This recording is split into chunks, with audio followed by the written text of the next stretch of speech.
오늘은 하나님의 기적 시리즈 40번째 시간입니다. 40번째 열왕기하 5장 1절로 14절의 본문을 통해서 여러분 아마 그 신앙생활 하시면서 이 본문 또 어렸을 때 또 주일학교 다니셨던 분들은 이 본문에 좀 익숙하셨을 것 같아요. 나만의 문둥 나병을 고치신 하나님의 기적에 대해서 함께 살펴보고자 합니다. 우리 인생에 크고 작은 난제들이 있습니다. 이 오늘 본문에 여러 명의 등장인물들이 나옵니다. 그 중에서 가장 중요한 인물이 그 나아만이죠. 나아만 사람 이름인데, 나아만은 이 아람이라는 나라의 군대 장관이었어요. 그러니까 우리나라 따지면 지금 뭐 국방부 장관이나 뭐 육군 참모총장 같은 그런 아주 군의 통수권자로 아주 유력한 사람이었습니다. 이 사람은 아람이라고 하는 이방 민족, 그러니까 이스라엘에 근접한 지금으로 따지면 뭐 시리아 그쪽 그 이스라엘의 북동부 쪽에 그 시리아라는 나라가 있는데 그쪽 지역으로 추정이 됩니다. 이곳에 이방 민족들이 살아가는 나라에, 그러니까 이 이스라엘과 국경을 접하고 있으니까 항상 국경 분쟁이 있을 것이고 또 그 전쟁이 계속 끊이지 않았겠죠. 그 사무엘서나 또 사사기서 보면은 이스라엘이 그 남쪽에 그 블레셋이라는 민족과 끊임없이 국경 분쟁과 민족 갈등, 종교 갈등을 겪는 그 이야기들이, 사건들이 기록이 되어 있지 않습니까? 그런 것처럼 이 시대에, 이 열왕기 하서 시대에 북방의 아람 민족의 그 군대 장관이니까 이스라엘하고 그렇게 오늘 그 이스라엘 왕에 관한 이야기가 나오는데 별로 그 두 나라의 사이가 썩 좋지 않았음을 우리 알 수 있습니다. 그러니까 숙적인 관계, 라이벌인 관계의 국방부 장관이었는데 이 사람 어떤 그 상황에 직면했냐면 나병 환자였습니다. 나병 환자. 우리 1절로 6절을 통해서 아람의 군대 장관 나아만에 대해서 함께 살펴보기를 원합니다. 1절 다 함께 읽어봅니다. 시작. 아람 왕의 군대 장관 나아만은 그의 주인 앞에서 크고 존귀한 자니 이는 여호와께서 전에 그에게 아람을 구원하게 하셨음이라.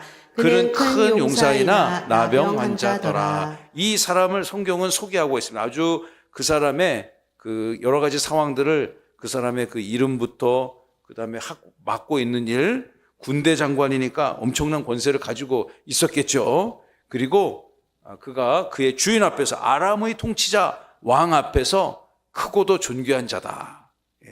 명예도 있고 권세도 있고 실력도 있고 여러 가지 그 아람이라는 나라에 있어서 이 나아만이라는 이름을 모르는 사람이 없을 정도로 유력한 인생이었던 것으로 생각이 되어집니다. 그는 그 나라에서도 크고 존귀한 자였습니다. 크고 존귀한 자. 이 크고 존귀한 자가 어떤 문제가 있었는가? 그 말씀의 후반부를 보시면 나병 환자였다. 나병. 옛날에 이거 문둥병이라는데 요즘 이제 나병이라고 하죠. 저 시대에 있어서 이스라엘 사람들 민족 그 율법 사회에 있어서는 그 나병 환자들은 사람으로 치지도 않았습니다. 사람으로 취급도 안 하고 나병 환자들은 격리되어서 살았죠. 격리되어서 그 보통 우리가 살고 있는 그 공간에서 살지 못하고 격리되어져서 먼 그 도시를 떠나 산속 깊은 곳에 동굴을 그 파고 살았던 그런 흔적들이 있습니다. 영화 보면 나오잖아요. 주다 벤허라는 영화 보면 그 유다 벤허의 그 허씨 집안의 아들 유다라는 뜻입니다. 그 벤허가 허씨 집안의 아들, 그런 뜻이에요. 영화 제목에 그러니까 우리 한국의 성씨 허씨를 말하는 거 물론 아니죠. 그 허라는 가문의 이 벤이 더 son of 블라블라 누구누구의 아들이다, 그런 뜻입니다. 그런데 그 사람 이름이 주다잖아요. 이 사람이 이제 그 멀리 뭐 포로로 노예로 잡혀갔다가 해방되어져 가지고 그 고향 돌아보니까 자기 집이 막 온데간데 없고 폐허가 됐단 말이에요.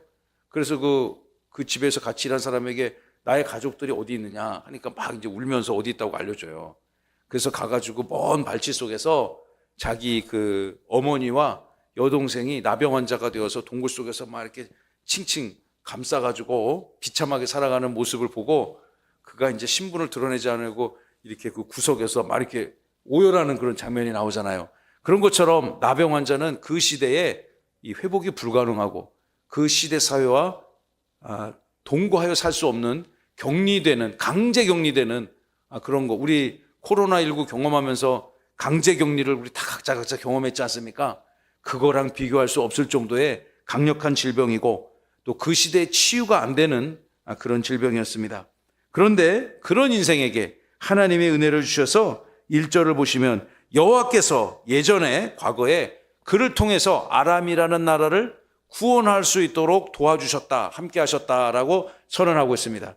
여러분, 이 1절의 이런 본문은 우리는 지금 너무나 그것이 당연하다고 받아들일 수가 있는데 이 열왕기하를 처음 읽는 히브리인 유대인들 독자의 입장에서 봤을 때는 정말 참 용납하기가, 받아들이기가 쉽지 않은 본문입니다.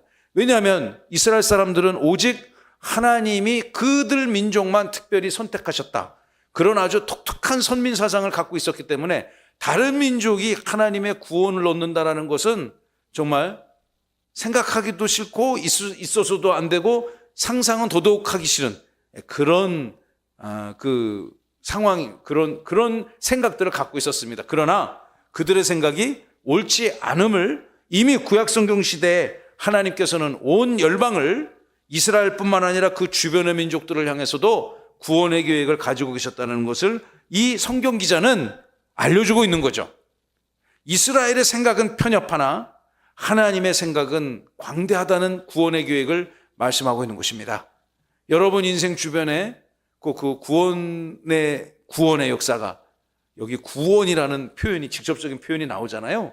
이 구원의 역사가 임하기를 간절히 소망하는 인생들이 있지 않습니까? 하나님께 나아가 그들의 영혼을 주께로 인도하는 복된, 축복된 삶을 사시기를 간절히 소망합니다. 근데 뭐 그렇게 생각, 저 사람이 뭐 구원받을 수 있겠어? 그러나 그 우리 생각이고, 중요한 것은 누구 생각입니까? 하나님 생각입니다. 오늘 이 말씀을 여러분 같이 읽고 묵상하면서 하나님의 생각에 귀 기울이시고 초점을 맞추시기를 바랍니다. 중요한 거는 내 생각이 아니에요. 하나님의 생각이 중요합니다. 하나님의 계획, 하나님의 섭리, 하나님의 주권이 이 자리에 함께하고 있는 저와 여러분 모두를 다스리시기를 간절히 소망합니다. 그런데 엄청나게 유력하고 유명하고 실력 있고 전쟁 나가면은 뭐 상대방 적군들을, 상대 나라를 탁 제압해가지고 막 두려워 덜덜덜 떨게 하는 강력한 군대 장관. 우리나라 따지면은 뭐 이순신 장군 같은 분 있잖아요. 예? 그 얼마나 위대합니까? 이순신 장군. 그냥 뭐 이 육지에서 싸워도 그 25번인가 뭐 그분이 그렇게 해전이 기록되어 있는데, 여러분 서서 싸워도 25번 싸워갖고 25번 이기기가 쉽지 않잖아요. 그런데 바다에서 그 수십 번의 전투에서 그분 한 번도 안 졌잖아요. 그러니까 그냥 일본의 그 주요 수군 장군들이 막 이순신만 들으면은 막 두려워 덜덜덜 떨었을 것 같아요. 대단한 분이셨다고 저는 생각해요. 뭐 그 정도의 이 사람을 소개하기를 그 민족 앞에서 크고 존귀한 자라고 설명했으니 여러분 그도 상당한 전쟁터에서 무공을 쌓았던 인물로 생각할 수 있습니다. 그런데 그에게 영적인 홍해가 있는 거죠. 그에게도 물리적인 홍해가 있는 거예요. 그게 뭐예요? 나병 환자에게 지독한 피부병에 걸려 있는 거죠. 사람 취급받지 못하는 그 피부병, 아주 독한 나병 환자라는 거예요. 여러분 이 사람이 얼마나 그 질환을 치유하기 위해서 노력했겠습니까? 이 피부 질환이 약도 독하잖아요. 그 피부과 가면은, 저도 얼마 전에 이제 피부과를 이제 제 집사람하고 같이 가서 치료를 좀 받았는데, 그 피 검사도 해서 막 간 기능 검사를 하고, 왜냐하면 그 약을 먹어, 약이 독하니까 이걸 왜 피를 왜 뽑습니까? 라고 제가 여쭤보니까 그 원장님이 이게 좀 약이 세갖고 약을 몸에 들어가서 이것을 해독할 수 있는 그 메커니즘이 몸에 작동되는지 이제 간 기능 피 검사를 먼저 한 다음에 복용을 해야 된다는 거예요. 그래서 약을 처방을 주고, 약을 처방을 주고서 수일 안에 문자를 보낼 테니까 이상 없습니다라고 하면 그때부터 일주일에 하나씩 드세요. 이렇게 제가 대단한 건 아닙니다만 어디 약을 좀 먹어야 될 일이 있는데 그걸 그렇게 따지더라고요. 그러니 여러분, 이 시대 이런 약도 없고 독한 약을 먹어야 되는데 참 그 곤고한 그런 삶의 환경에 그가 처해 있지 않았겠습니까? 주변에 누가 있으려고도 안 할 것 같아. 아주 이스라엘 사람들은 아까 말씀드린 것처럼 사람 취급도 안 했어요. 그런데 여기에 이제 한 사람의 나아만과 비교할 수 없는 한 여인이 나옵니다. 2절 다 함께 읽어볼까요? 시작. 전에 아람 사람이 떼를 지어 나가서 이스라엘 땅에서 어린 소녀 하나를 사로잡음에 그가 나아만의 아내에게 수종들더니. 그러니까 2절을 보시면요, 아람과 이스라엘이 계속해서 국경 분쟁이 있었을 거라는 것을 분명히 우리에게 알려주고 있고, 이스라엘 땅 국경 지역을 넘어가서 사람들을 막 잡아올 수 있잖아요. 민간인들을 노략질을 하고 재물을 뺏고 사람들을 인질로 잡아왔는데 이스라엘 출신의 한 어린 소녀 하나가 잡혀왔어요. 이 어린 소녀는 어쩌면 이 아람 군대에 의해서 부모님들이 아주 곤고함을 당하거나 또 죽음을 당할 수도 있죠. 아무튼 이런 전쟁 상황 속에서 포로로 잡혀온 한 여자 소녀를 소개하고 있습니다. 나아만과는 신분이나 환경이 비교할 수 없는 사람 아니겠습니까? 나아만은 이 나라의 최고 군사령관이고, 여기 지금 등장하는 한 소녀는 적대국인 이스라엘의 어느 한 민가에서 잡아온 어린 소녀. 그런데 이 소녀를 잡아다가 나아만 아내의 몸종으로 줬다, 그런 얘기인 거죠. 2절의 후반부를 보시면 나아만의 아내를 수종드는 종으로 이 자매가 삶이 이렇게 전락된 겁니다. 굉장히 자유와 행복을 침탈당한 그런 상황이었음을 알 수가 있죠. 자, 그런데 이제 보니까 자기가 이렇게 이제 이 여인도 어떻게 해야 돼요? 바뀐 환경에 잘 적응해야 되잖아요. 일단 살아야 되니까 수종을 들더라도 일단 생명을 보존해야 되지 않겠습니까? 그래서 그 자기의 주인인 나아만의 부인과 이런저런 삶을 나누는 가운데 자기 진정한 주인이 나아만 장군이 나병 환자라는 사실을 알게 되죠. 3절을 읽어보겠습니다. 시작. 그의 여주인에게 이르되 우리 주인이 사마리아에 계신 선지자 앞에 계셨으면 좋겠나이다. 그가 그 나병을 고치리이다 하는지라. 그 조그만 나이는 기록되지 않지만 안주인의 시종을 두는 여인이니까 우리나라로 따지면 한 10대 이 정도 됐을 거라고 추정이 되어지는데, 그 어린 소녀 하나가 주인님, 제가 우리 나라에 이스라엘에 사마리아라는 북이스라엘의 사마리아라는 지역이 있는데 그곳에 정말 훌륭하신 선지자, 다 함께 선지자. 선지자는 뭐 하는 분입니까? 선지자의 사명은 뭐죠? 이 유대 율법 사회 열왕기 상하소 시대 하나님의 뜻을 이 땅에 계시해 주는 분이죠. 하나님의 뜻을 받아서 그 패역한 이스라엘 백성들에게 북이스라엘과 남유다에 하나님의 말씀을 전하여 주는 그런 역할을 하는 분이었어요. 여기서 말하는 선지자 세자인데 누굴까요? 엘리사. 다 함께 엘리사. 엘리야의 시대가 이제 열왕기 상서 시대 끝났고 열왕기 하서 시대가 딱 들어오면서 엘리사라고 하는 유력한 선지자를 우리가 계속 매주 읽어오고 있습니다. 그래서 우리 지난주에 그 제자 중에서 그 제자가 사망한 그 아내의 이야기도 우리가 함께 묵상했고, 또 수넴 여인의 스토리도 지난주에 함께 묵상했는데, 오늘 이 엘리사 사역 시대에 나아만 장군의 서사를 우리가 오늘 성경을 통해서 읽고 있는 것입니다.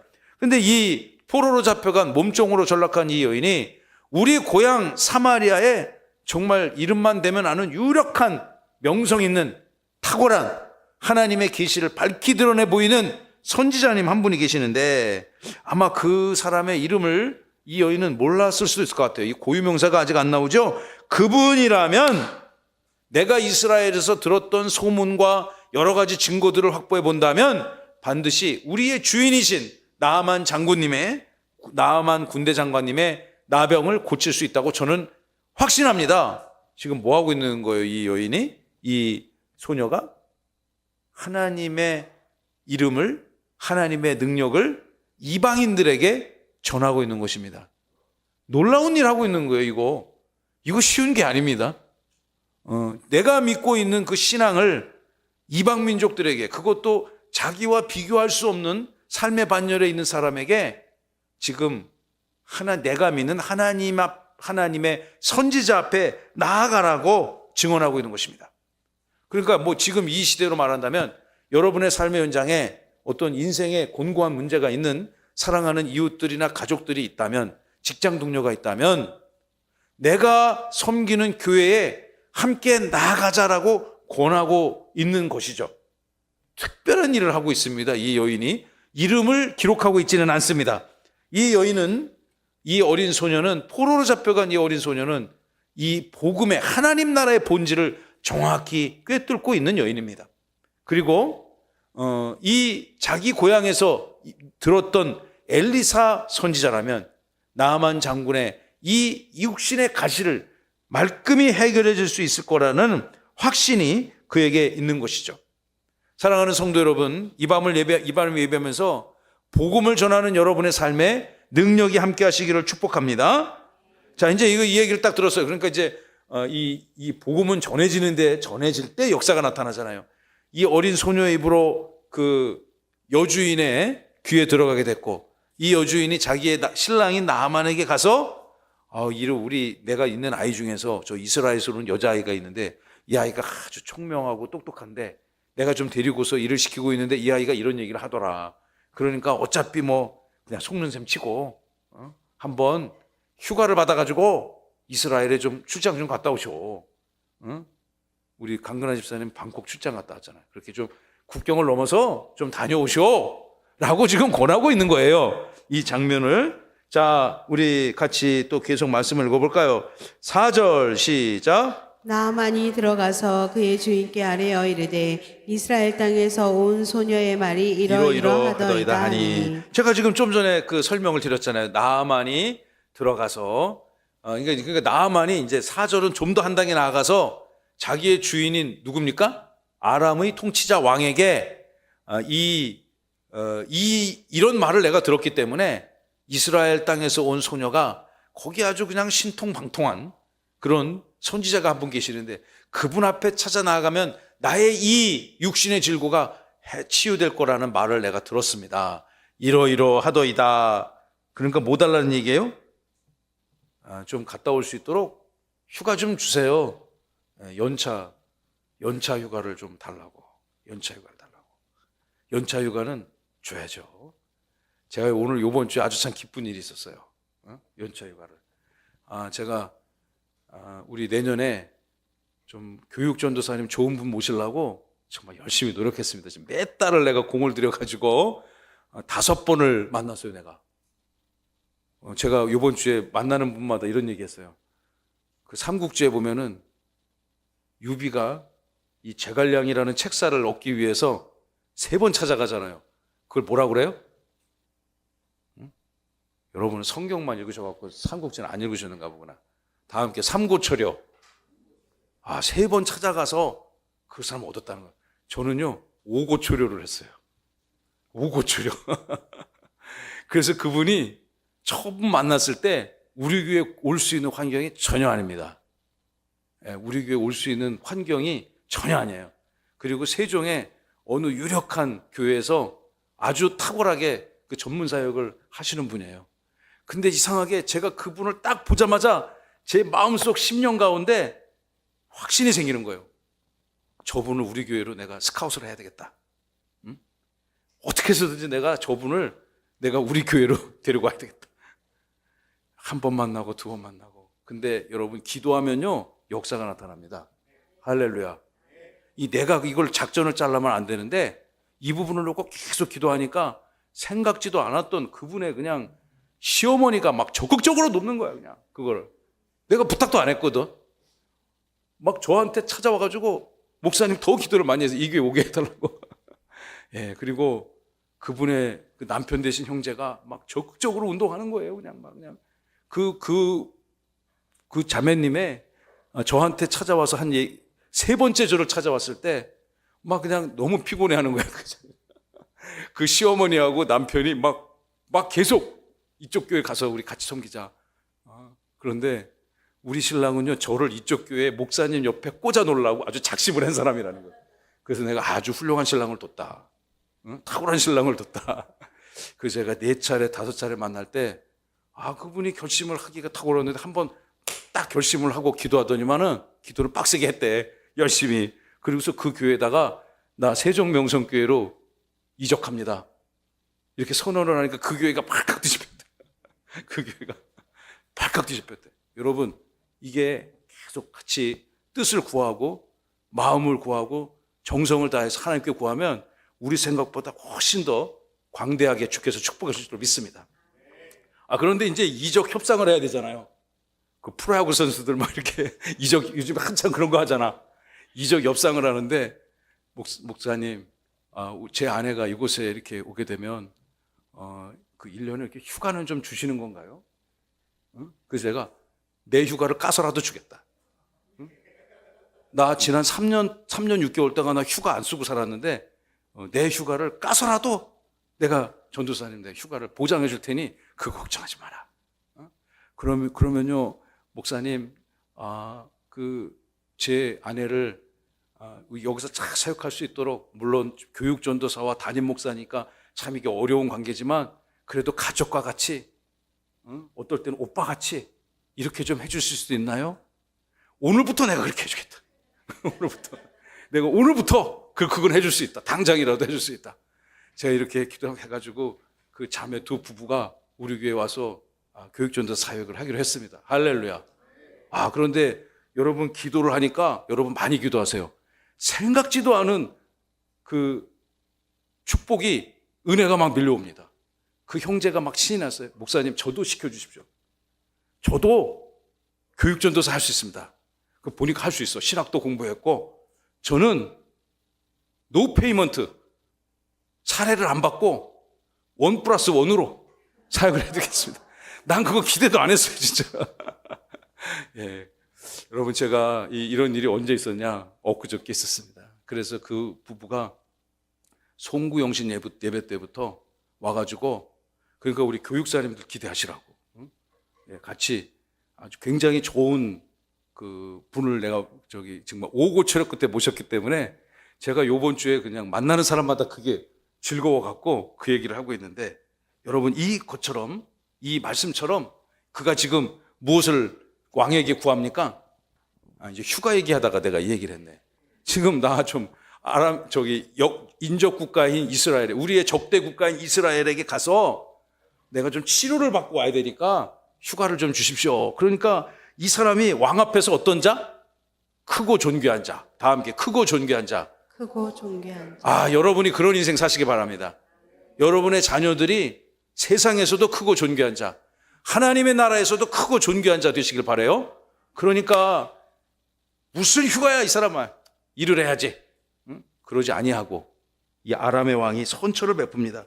5절을 읽어볼까요? 아람 왕이 이르되 갈지어다. 이제 내가 이스라엘 왕에게 그를 보내리라 하더라. 나아만이 곧 떠날새 은 10달란트와 금 6,000개와 의복 10벌을 가지고 가서. 6절. 이스라엘 왕에게 그 글을 전하니 일러스되 내가 내 신하 나아만을 당신에게 보내오니 이 글이 당신에게 이르거든 당신은 그의 나병을 고쳐주소서 하였더라. 여러분, 아람 왕하고 이스라엘 왕하고 별로 친하지 않죠. 막 서로 국경 분쟁 해가지고, 우리나라는 뭐 국경 분쟁이 있을 수가 없잖아요. 삼면이 바다고 북쪽으로는 뭐 넘어갈 수 없는 땅이니까 국경 분쟁이 있을 수가 없는 나라인데, 통일이 안 돼서 문제지 국경 분쟁은 없는 나라죠. 그런데 다 이렇게 막 대륙에 막 이렇게 붙어 있는 나라들 있지 않습니까?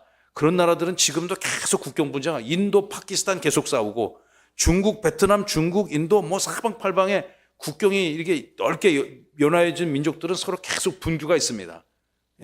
그 우리나라 보면 이렇게 DMZ 있잖아요. DMZ, 비무장지대 있는데, 나는 비무장지대가 우리나라에만 있는 줄 알았어요. 그런데 아니더라고. 비무장지대가 다른 나라에 있습니다. 제가 옛날에 선교지를 방문했을 때 그 유국하고 T국을 이렇게 유국에서 T국으로 보통 이제 국경 넘어갈 때 이제 뭐 비행기 타고 넘어가잖아요. 근데 제가 도보로 넘어갔습니다. 도보로. 걸어서 국경을 통과했는데 그 양나라 사이에 이렇게 한 1km 정도 되는 그 빈 공간이 있더라고요. 비무장지대. 그래서 저는 거기서 이렇게 기념하려고 막 사진도 찍었는데 저는 그냥 뭐 찍었다 못 찍게 하거든요. 근데 찍다가 걸리면 지우면 되잖아, 뭐 그냥. 옆에 같이 간 장로님은 막 겁이 나가지고 그 사진을 못 찍더라고. 그렇게 다 찍었는데 이렇게 국경 분쟁이 있는 나라에서 아람과 이스라엘이 이렇게 그 전쟁을 하다가 우리 군대 장관이 당신 나라 가가지고 이 좀 치유를 받아야 되니까 평소 싸우다가 어떻게 하게 됐어요? 응?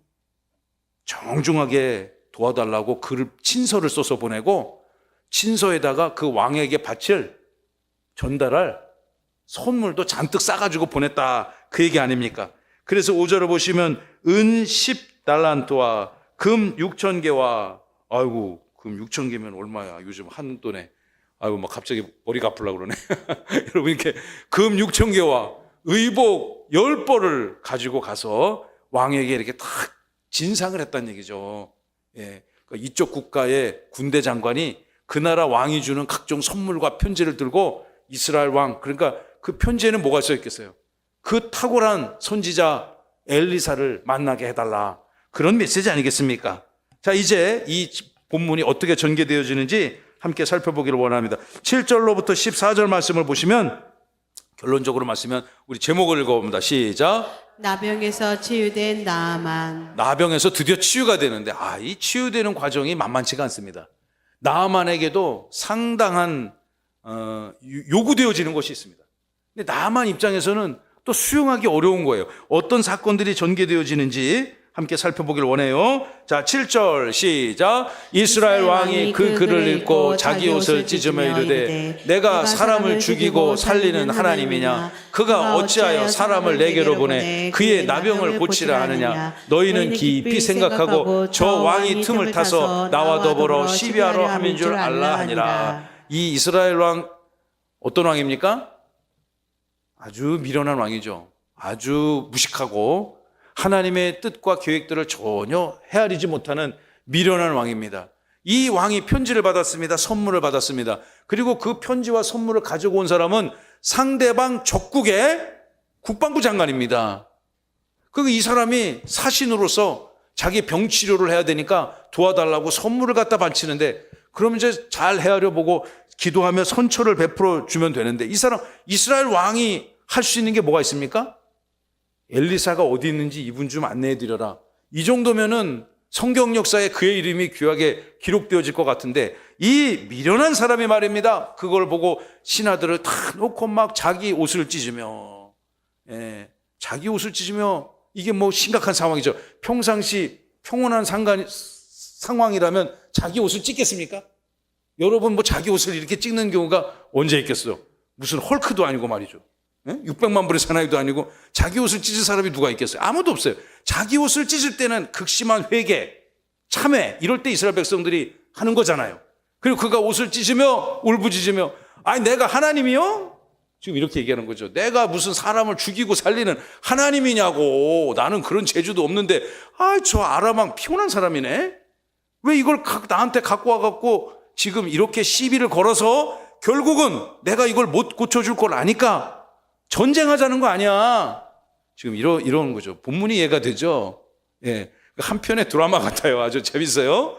이렇게 이 사람이 이것을 시비를 타서 나한테 결국 전쟁하자는 얘기니 대신들은 잘 이걸 헤아려서 이 상황을 통치하기를 바란다라고 이야기하고 있는 것입니다. 여러분 이 이스라엘 똑같은 이스라엘 사람인데 이 7절에 등장하는 왕 그리고 2절과 3절에 등장하는 한 소녀 있잖아요. 포로로 잡혀가서 부모하고도 헤어지고 어쩌면 부모님 죽었을지도 몰라요. 그리고 남의 나라에 가서 시녀로 그러니까 노예같이 살고 있는 그 여인. 이게 성경은 지금 두 인물을 똑같은 이스라엘 사람인데 비교하고 있는 것입니다. 하나님 나라에서 누가 큰 자입니까? 이 여인이 큰 자입니까? 왕이 큰 자입니까? 세상에서는 비교할 수 없는 인생 아닙니까? 이 적국의 노예로 잡혀간 그 이름 없는 여인하고 한 나라의 왕하고 이거 어떻게 비교할 수 있는 그런 비교 불가능한 그런 존재 아니에요? 그런데 성경을 읽어보니까 하나님은 누구를 더 크고 존귀하게 세워줄 것 같습니까? 자, 1번 이 여인, 이름이 없는 여인, 2번 이스라엘 왕. 시작. 아우, 이거 그냥 이런 거 하면 수능 다 1등급 받겠어, 그냥. 예? 어저께면 수능 시험 봤는데 수능이 뭐 물수능이냐, 불수능이냐, 뭐 굉장히 그 논쟁이 많더라고요.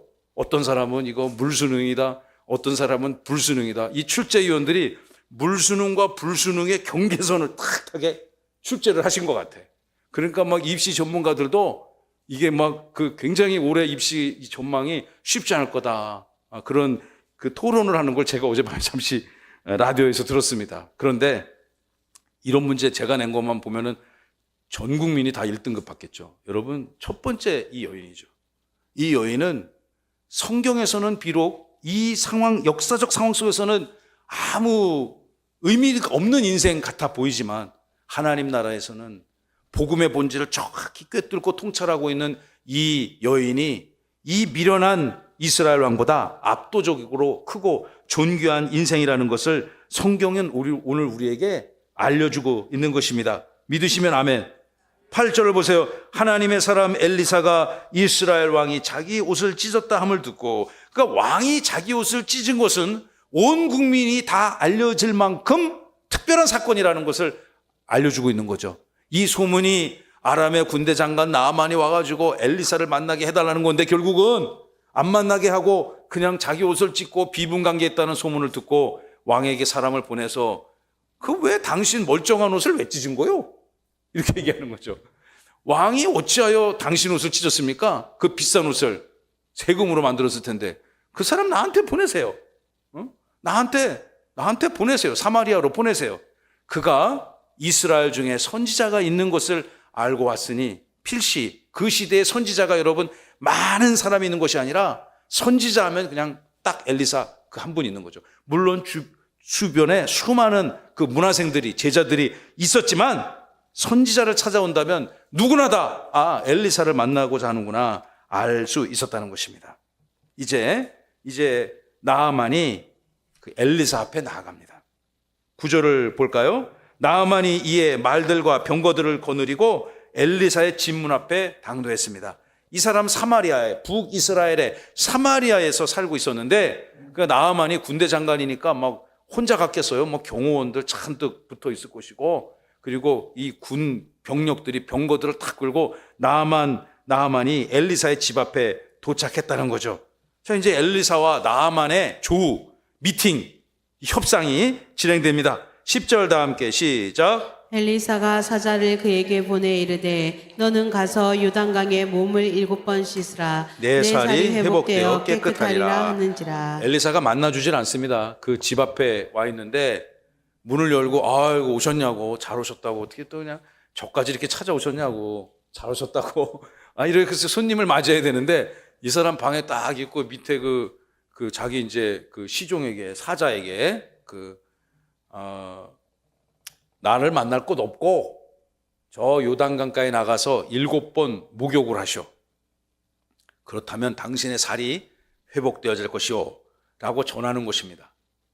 그러니까 이제 이 얘기를 듣고 네 알겠습니다. 즉시 가서 7번 샤워를 하면은 일이 쉬울 텐데, 여러분 이 나아만이 어떤 선택을 하는지 우리 한번 봅시다. 나아만이 우리 아까 그 10절까지 읽었죠? 이제 거의 다 읽었네요. 11절 시작. 나아만이 노하여 물러가며 이르되 내 생각에는 그가 내게로 나와서서 그의 하나님 여호와의 이름을 부르고 그의 손을 그 부위 위에 흔들어 나병을 고칠까 하였도다. 나아만이 그냥 신경질이 확 났다 이게죠.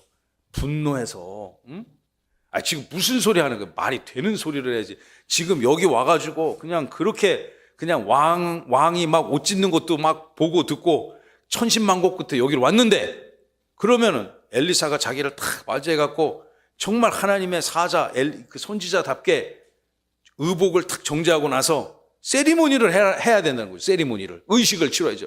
여호와 하나님의 이름을 헛게 부르고 그의 손을 그 부위에 흔들어 나병을 고치는 신령한 의식을 치러야 되는데 원래 요단강에 가서 옷을 벗고 목욕을 하라고? 이건 말이 안 되는 거다. 이거 인정하지 못했다. 예. 그러니까 하나님의 사자의 말을 듣지를 않는 겁니다. 하나님의 선지자의 계시를 이 미련한 인생이 수용을 못하는 것입니다. 깨닫지 못하는 거죠. 이거 참 깨닫지 못하면 재간이 없습니다. 아무리 권고하고 훈계하고 충고를 하고 또 권면을 하더라도 깨닫지 못하면 재간이 없는 거예요. 이 상황에서 그럼 나아만은 이제 집에 가자. 지금 돌아가자. 그만. 12절 시작. 다메섹강 아바나와 바르바른 이스라엘 모든 강물보다 낫지 아니하냐. 내가 거기서 몸을 씻으면 깨끗하게 되지 아니하냐 하고 몸을 돌려 분노하며 떠나니. 집에 가자는 얘기예요? 목욕하자는 얘기예요? 집에 가자는 얘기죠. 아니 우리나라 아람에도 다메섹강이 있지 않냐 이거야. 응? 우리 저기 서울 사람이 이제 왔는데 우리 한강을 앞두고 금강에 와서 목욕하라는 얘기잖아요. 한강 물이 그렇게 많은데 지금 그런 상황인 거죠. 저 중국 사람이라고 가정해 보세요. 중국 대륙을 관태하는 뭐 황허강, 뭐 그 장강 이런 큰 강을 놔두고 이거 한반도의 충청도 지역에 금강에 와서 이거 몸을 씻으라는 거예요. 중국의 큰 대륙의 장군인데 뭐 꼭 같은 상황은 아니지만 이해하자면 그렇다는 거죠. 우리 고향에 훨씬 더 물도 좋고 큰 강이 있는데 거기서 씻지 내가 뭐 여기서 그런 수고를 하냐. 몸을 돌려 분노하며 떠나기 시작했다는 거죠. 그때 주변 사람들이 그래 갑시다 그냥 가면은 이 상황이 끝나는 건데 13절이 이 상황을 완전 반전시킵니다. 13절 시작. 그의 종들이 나와서 말하여되 내 아버지여 선지자가 당신에게 큰 일을 행하라 말하였더라면 행하지 아니하였으리까 하물며 당신에게 이르기를 씻어 깨끗하게 하라 함이니까 하니. 그러니까 그의 주변에 아람 출신의 종들이 뭐 하라는 얘기입니까? 그냥 가지 말고 그냥 한번 해봐요. 충청도 버전으로 해볼까요? 그냥 해요. 그러지 않았을까 싶어요. 영어로 얘기하면 어떨까요? 그 승리의 딱 이거 있잖아요. 고유명사 얘기하는 게 이거. Just do it. 그냥 한번 해봐 그냥. 그냥 말 한번 들어봐요. 속눈샘 치고. 나이키. 여러분 그 프랑스의 그 루브르 박물관 가면 말이죠. 그 니케의 여신상이 이렇게 딱 있습니다. 나이키. 그 바다에서 꼰진 거잖아요. 지중해에서. 근데 그게 머리가 없어. 머리가 없고 이 날개만 이렇게 쫙 있고 그게 와 진짜 그 진품을 제가 그 현장에서 딱 보니까 감동이 쫙 올라오더라고요. 그 여러분 그 상표를 상징하는 그 구호 있잖아요. Just do it. 예, 그냥 한번 해봐라. 그 얘기죠. 여러분도 그냥 한번 예수님 확실하게 믿어보세요. 할렐루야. 지금 이 종들이 나람의 장군의 종들이 아직 하나님 믿지 않은 사람이었을 가능성이 높은데 이 사람들이 여기까지 왔는데 그냥 한번 해보십시오. 그거 한번 하면 되지 뭐 어렵습니까? 여기까지 이런저런 상황들을 거치면 여기까지 왔는데 그냥 한번 해보세요. 여러분 무엇을 잘 둬야 돼요? 주변에 동료를 잘 둬야 돼. 동료를 잘 둬야 돼. 동료가 이렇게 같은 칼리그, 우리 영어로 표현하면 칼리그들이죠. 칼리그. 동료들이, 좋은 동료들이 있어서 지혜가 충만하고, 지식이 충만하고, 경륜이 충만하고, 이런 사람들이 다 있으면 어드바이스 해주면 들으면 되거든요. 응? 저도 여러분 교회 운영할 때 내 혼자 막 하지 않습니다. 우리 장로님들하고 상의하고, 안수 집사님, 권사님들, 전도사님들, 목사님들하고 다 상의하고 수기해서 이 교회 일정들을, 교회 일들을 기획하거든요. 그럼 자기 얘기만 막 하고 그냥 그러면 이 나아만 같은 상황에 처할 수 있는 거죠.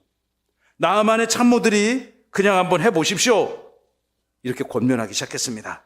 14절 마지막 절이네요. 다 함께 시작. 나아만이 이에 내려가서 하나님의 사람의 말대로 요단강에 7번 물을 잠그니 그의 살이 어린 아이의 살같이 회복되어 깨끗하게 되었더라. 아멘. 지금 이 얘기를 하고 싶은 거예요. 하나님은.